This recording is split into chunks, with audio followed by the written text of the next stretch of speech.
Welcome to the Answer is Yes podcast, where we interview some of the most interesting people that have said yes to opportunities in their life.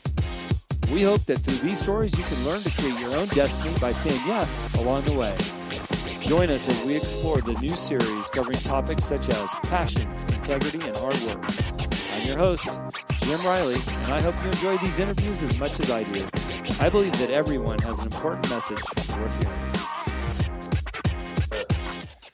Hello and welcome to the Answer Yes podcast. Thanks for tuning in. I appreciate it. Before I introduce today's guest, many of you know I'm a big fan of Andy Frisella and his podcast, The Real AF. He's one of the top podcasters out there.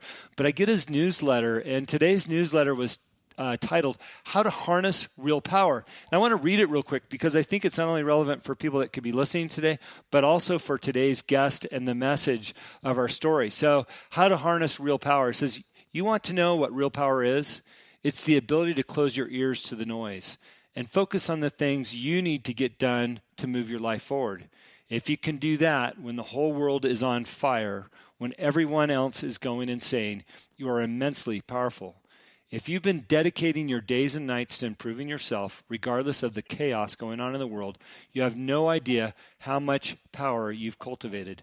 You'll look back in 3 or 4 years and realize that these were the days that mattered the most, when you focused on your shit and kept moving, improving, regardless of all the drama. These were the days that made you. And I just love that so much because we are in control of our own lives and we have the power to dictate what is important to us and where we go in this world. And today's guest, Major Williams, I'm so proud to have you on the show. Major, how are you today? I'm doing fantastic, Jim. Thank you so much for having me on the show, man. I don't know where I first discovered you. I'm sure it was Instagram. You do a phenomenal job on your social media. And, red, white, and blue, you had a message. And I thought, now here's a guy that's going places. And I started following you. And I just listened to your consistency time and time again. I'm just so impressed with who you are. Typically on the show, we talk about our backgrounds. And if you don't mind, could you walk us through kind of your early beginnings, whether that was entrepreneurial aspirations or political aspirations? I'd really appreciate that. Oh, absolutely. So my entrepreneur aspiration started very early, around 14 years old. And it all started with a key moment, so growing up in my household, single parent household, my mother used to always make me do all the chores. I was the only boy out of 3 other sisters, right? And one particular day, it was on a hot summer day, I was out mowing the grass out in the front yard. And a woman next door by the name Miss Pearl, she was like, 75, 80 years old. And she came up to me and gave me a proposition. She said she would give me $20 to cut her yard. Now, mind you, I'm just a poor kid in the ghetto just doing chores. But then I realized that I can get paid to do these chores because my mom wasn't paying me anything, right? She was just, boy, go do the work. Yeah. But Miss Pearl was willing to pay me for that. And so a light bulb went off at that particular moment. I was just like, what if I asked some of the other people in the community if I can cut their yards also? Now, mind you, everyone didn't give me $20, but I was able to get $10, to cut their yards.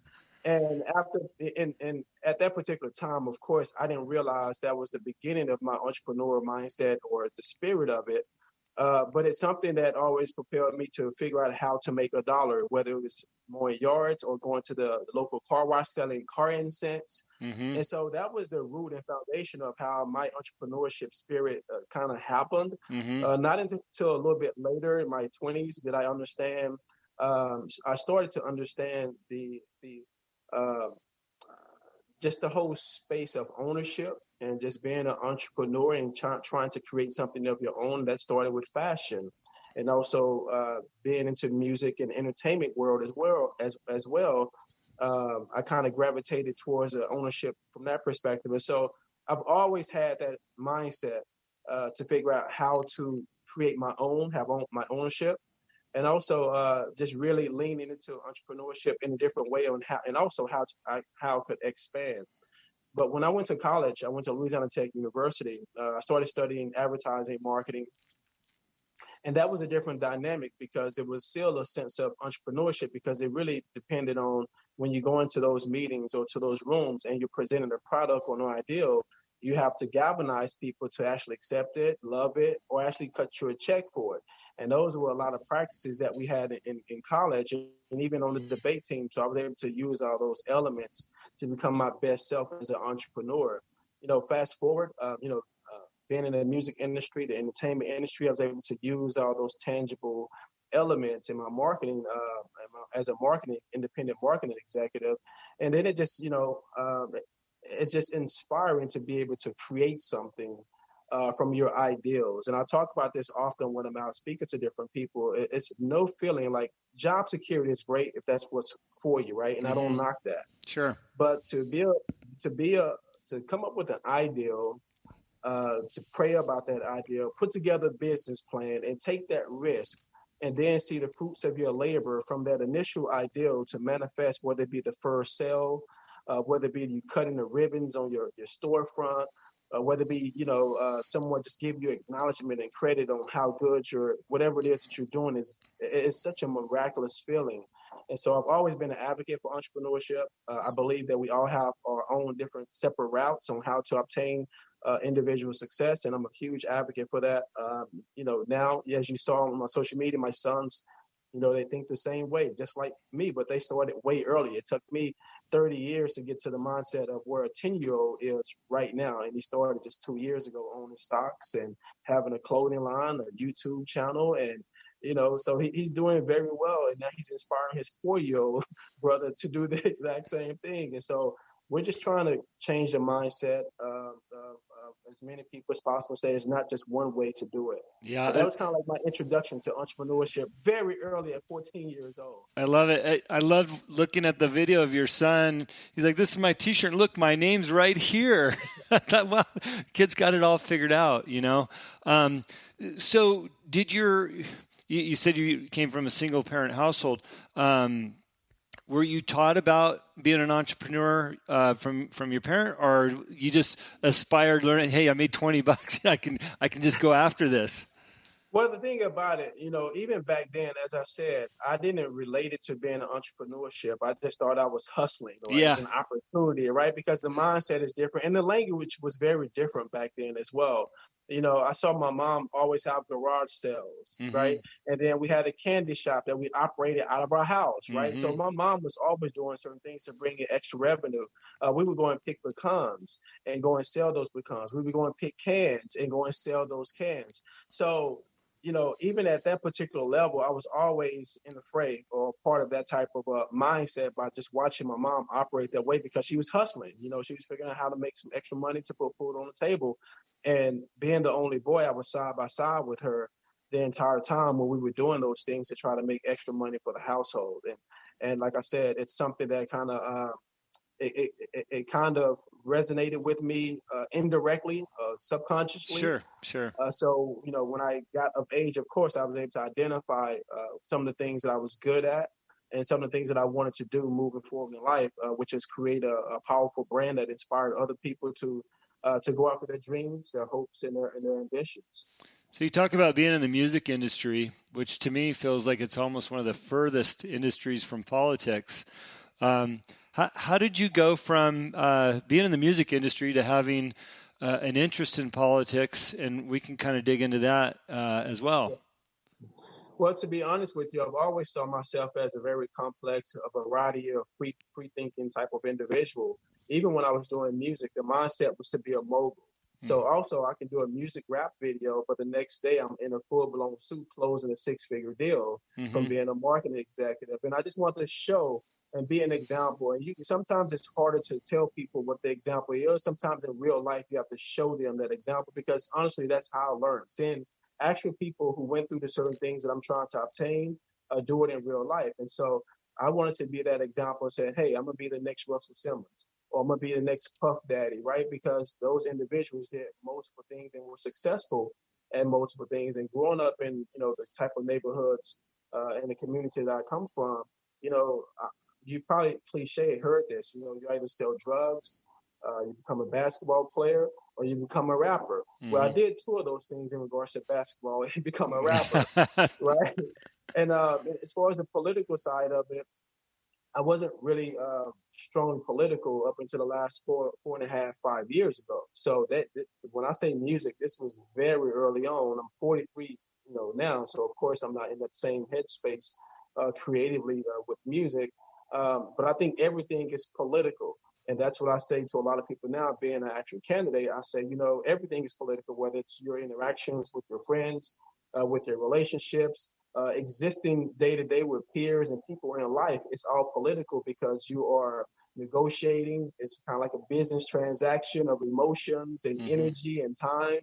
Uh, we just don't have that label attached to it. And so I just kind of like bring light to it, full circle in that way. Mm-hmm. But I've Interesting. always been political because I've always been, whether it be working in the nonprofit sector, and I'm the founder of Major Fix for Kids, which is a nonprofit where we give away over 1,000 pair of shoes every single year to low income and academically excelling youth. And one of the main reasons why we've decided to do that because, um, you know, we want to be close enough to the conversation of what they are trying to do so we can be allies and mentors to help usher them into those particular spaces or that path or route that they're trying to obtain. And one of the main reasons why I did that, not to say that I didn't have many angels in my path to become who I am today, but I didn't have a lot of influential people that had acquired that success, giving me life lessons. I had people who had failed and were still in a certain place, success wise, giving me that. And so that was the only thing more so I can hold on to. And so I want to be that beacon and say, hey, I come from the projects. I was a kid that his pants were sagging, cuss word, every word coming out of my mouth. This is a mindset that I had at this particular time. But I was able to, thank God, get around certain individuals, change my toxic situations, and start to reevaluate myself, my mindset, and the life that I want to be able to live. Even today, I tell people there are two things that are most important to me. The first thing is what my sons would be able to say about me at my eulogy when Mm-hmm. it's all said and done. And the second thing is about just legacy. What was my impact on the world, my community, and the people that are around me? That's important to me. I like how you said you wanted to be a part of something that you could be close enough to make an impact.